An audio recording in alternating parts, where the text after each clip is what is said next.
Chavs. Pip and Emma were getting used to life on the other railway. Their spirits were high, and they hummed pleasantly as they raced along. They were taking empty-headed bakers to a stock market in town. The sun shone behind a wall of black cloud, and pigeons warbled, but the twins were heading for trouble. Come on, they chirped. Bye, bye, bye, screamed the bankers. Pip and Emma hummed and swayed. The bankers panicked and screamed. It had been a rough week for them. Some chaps were fighting nearby. They were not used to high-speed trains. The tidy passengers and expensive facilities disturbed them. As the twins rocketed by, they crashed through the fence and into the side of the train. A coupling was broken, and Emma and the last few coaches were left behind in the middle of the fray. Pip felt a jerk, but didn't take much notice. She was used to bankers. Oh, bother those bankers, she thought. Why can't they come quietly? Nationalization isn't the end of the world, you know. She was at the next station before either she or her driver realized what had happened. They had to call in 3 dozen riot police before Emma and the coaches could be rescued. When Bowler and old Stuck-Up heard about the accident, they laughed and boasted. Well, more so than usual. Fancy allowing Chavs to break their train, they scoffed as Emma was bandaged up. They wouldn't dare do that to us. Yeah, we'd show them. Poor Derek was cross. You could help it, ladies. Those push twits have never met Chavs up close. I know the trouble that can be. Yeah, well, that's because you're just like them, Derek, sniffed old Stuck-Up.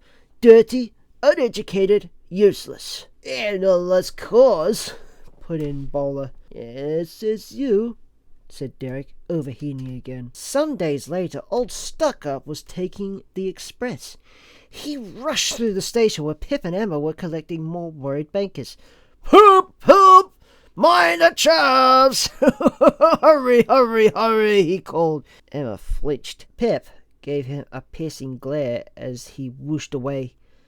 Don't be such twits, grumbled the coaches. A long stretch of depleted line lay ahead. In the distance was a bridge. And by bridge, I mean a piece of track propped up by old tent poles. Well, at any rate, it seemed to old Stuck-Up that there was something on the quote-unquote bridge. His driver thought so too. Whoa, old Stuck-Up! He called, and threw his anchor overboard. The express engine had been having brake troubles again. Ha! Said old Stuck-Up. Oh, it's only a chaff. Shoo! Shoo! He moved slowly onto the bridge, but the chaff didn't shoo. He had lost his girlfriend and felt pissed off. Hey, what are you looking at, you diesel bastard? He angrily said. Everyone tried to send him away, but he wouldn't go. He spat on the driver, beat up the guard, and tried to take a leak in old Stuck-Up's fuel tank. At last, Bowler arrived in the opposite line. He was taking politicians to a court hearing. Hey, what's this, eh? A Chevy? Well, I'll soon settle him. Bug off! Bug off! Yeah, bug out your shift, you shitty twit, said the Chav, and threw his bottle of breezer at him. Alka Pops flew everywhere. Bowler backed away nervously. I don't want to hurt him, he spluttered. Yes, that'll do. Oi! Get back here, coward! Barked Stuck-Up as the Chav started using his nose as a cigarette holder. At the next station, Bowler's guard told him about the Chav and warned the signalman that the politicians might try and escape. Well, that must be Blueberry Bill, sighed the porter. His girlfriend's here waiting to go to the stock market.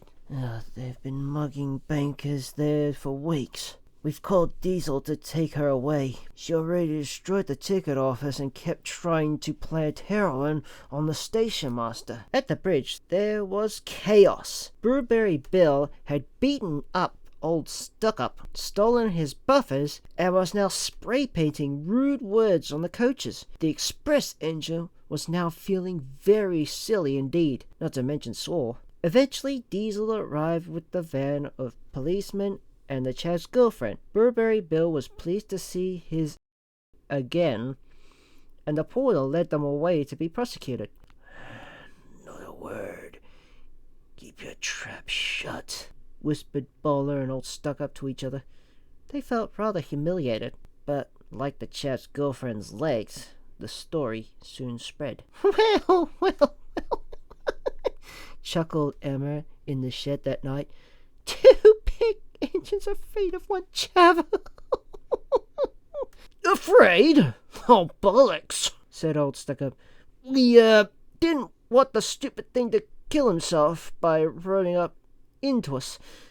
So we stopped so as not to excite him. You see what I mean, my dear ladies? Yes, lads, grinned Pip. Old Stuck-Up felt somehow that the twins saw only too well. Maybe it was the black eye and spray-painted breeks that did it.